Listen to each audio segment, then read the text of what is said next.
Well, moving on to other news now, and the Buckingham Palace has announced that King Charles III has been diagnosed with cancer, but it did not disclose the form and type of cancer.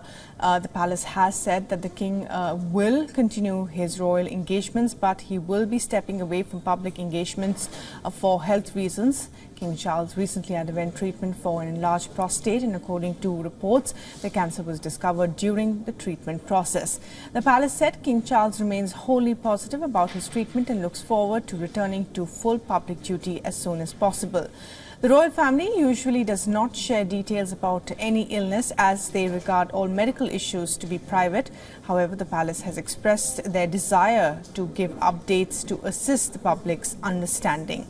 The 75-year-old monarch ascended to the British throne in September last year following the death of his mother, Queen Elizabeth II.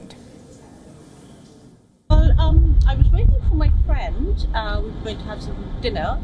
And yes, it came up on my phone, on my feed. And yes, I suppose like everyone else, rather startled and quite saddened, actually. Yeah, it was a shock, definitely. I think nobody thought of it. It was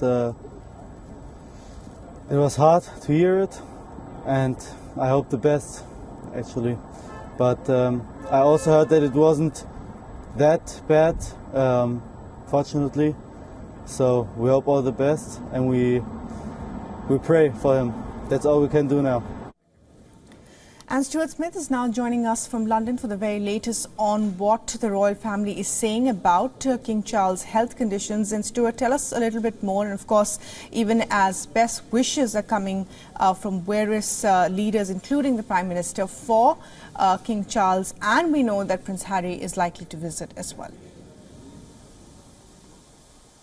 Yeah, all of that correct. Buckingham Palace isn't providing any more detail, but we did hear earlier in the morning here in the UK a bit of extra information from the UK Prime Minister, Rishi Sunak, who said to the media that the cancer was caught early because initially there was uncertainty about what stage the cancer was. Obviously, if it's later term, more concerning for the ultimate health of the king. With that news, people here a bit more relaxed, knowing that with treatment, this is something that should be treatable.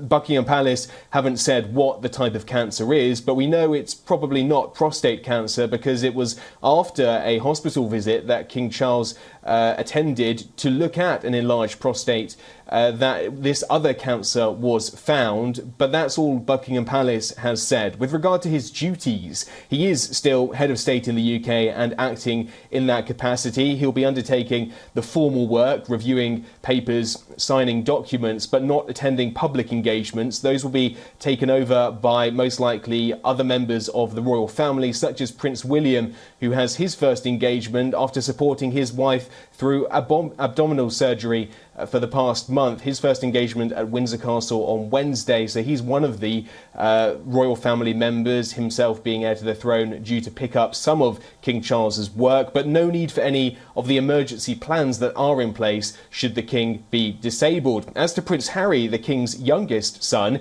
he's reportedly on his way from the United States to the UK, meant to be landing imminently, most likely at Heathrow Airport. He's due to visit the king later in the day, we expect. Buckingham Palace said that the king had informed his closest family members first before alerting the public, and then indeed well-wishers did pour in from around the world. We've heard from the UK Prime Minister, who said that he believes His Majesty will make a full recovery and be back to strength in no time, and that the whole country is wishing him well. Right, Stuart. Thanks indeed for joining us for the very latest on the health situation there for King Charles.